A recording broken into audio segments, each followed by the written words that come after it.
And welcome back to the Bay News 9 Toyota Sports Connection. Rock Riley here in the Sports Den. There is so much going on with racing and Nextel Cup and even the Busch Series. Who better to talk about racing than our race expert? That would be Rob D'Amico.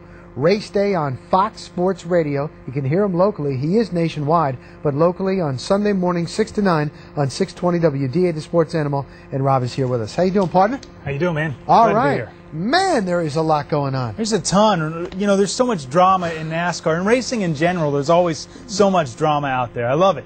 They say boys will be boys, but I don't know. I hear today that the Talladega racetrack president is trying to get 14 fans not only banned from his racetrack, trying to get other racetrack presidents on board for throwing that debris, the beer cans at Jeff Gordon every time he wins. How do you feel about that, Rob? It's one of those things. Ban them from Talladega, I'm fine with. Ban them from the other ones. They're just trying to go above and beyond. It really doesn't matter. Let's be honest. We need to put that on TV. That is not going to do anything. First of all, they can still, they have their buddy buy their ticket to get in. I mean, there's workarounds on everything.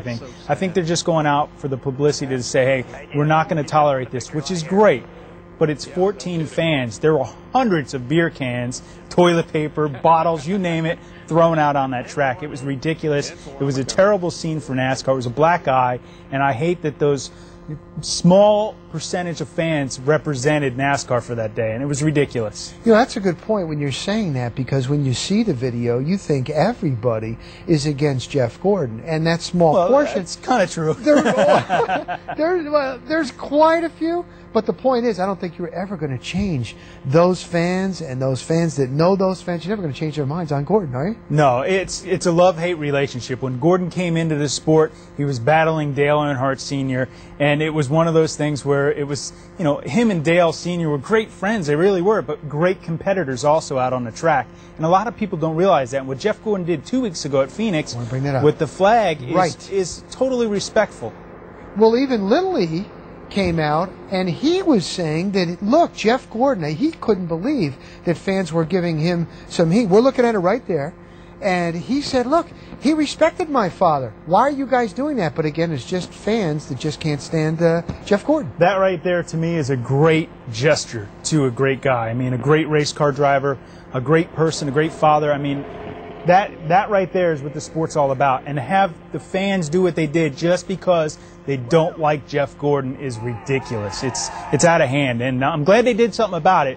But it's 14 people, and to ban them from all the tracks, it's not really going to do anything. Now, well into the season right now, Jeff Gordon really is looking good, looking at Harvick. Is there anybody that we could look out for? Who are you looking at right now? Well, if you look at turnarounds right now, look at Jamie McMurray, too. He's in that top 10, and he's doing well. He's turned that team around.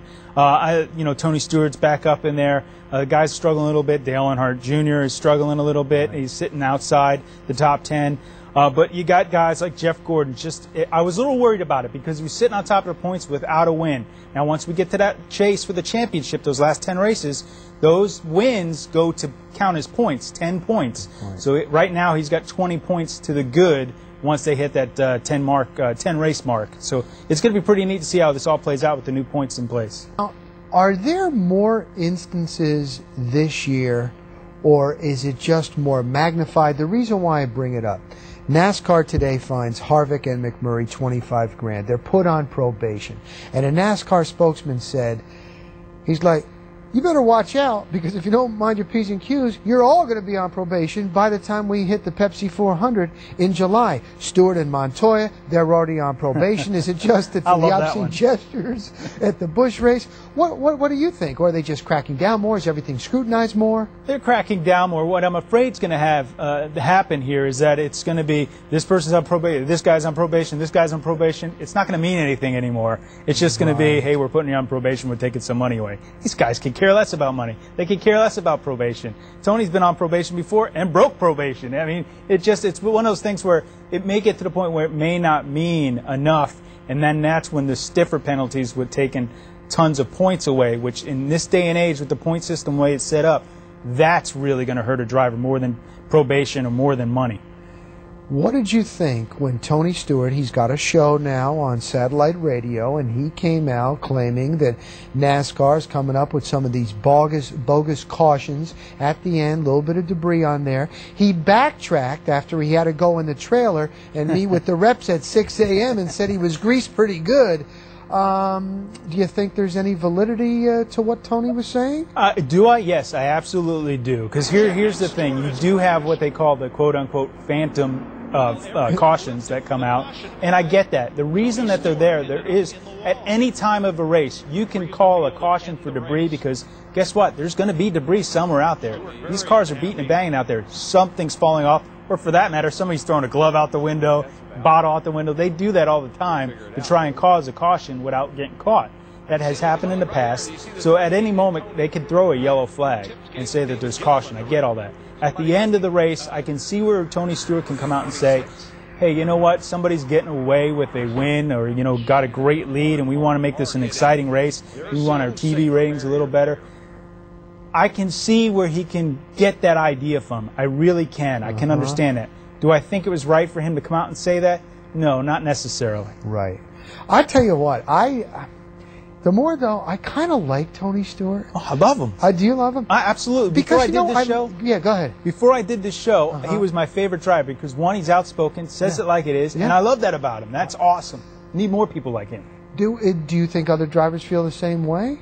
Yeah, I'm sure a lot of them do because they get caught up in the same thing. Now, I will say, if you take Kurt Busch, for example, I thought he would be a guy that would come out and say something first because the last 2 weeks, Phoenix and the week before, got caught on a yellow leading or up front in a race and get put back a lap down. So that guy, he's got, if anybody can complain, it's him. How about this car tomorrow? They're still tweaking it. Are they going to get it right and it will be okay? Or are you one of these, if it ain't broke, don't fix it type of old schoolers? No, I will say this. My co-host, Michelle Rahal, he's one of the old schoolers. If it's not broke, don't fix it. This is ridiculous. Gives me that whole speech every time we bring this up on the show. I like the car tomorrow. 1, safety. Bottom line. 2, now we got to see if we can get it to race better. So far, the races at the end of the race have been pretty decent with the car of tomorrow. And I have some, at Phoenix, we've seen some great side-by-side racing. These guys have been pretty cool with it. I love the wing. I love its boxy shape because it gives it a little more muscle, makes it look tough. I know what muscle's all about, don't I? There you go. You got it, Rob. But these guys, I like the car. I really do. It is a cool car. I think it's going to do great things for the sport. Sure. Is there some tweaks that need to be done? Absolutely. That thing is far from complete. You know, last year, too, we heard a lot of talk on some drivers. Well, Juan Pablo Montoya came over. Hornish has been asked about it. There was some rumblings that Patrick's family had been looking into it. Dan Weldon said, well, maybe, although he loves it.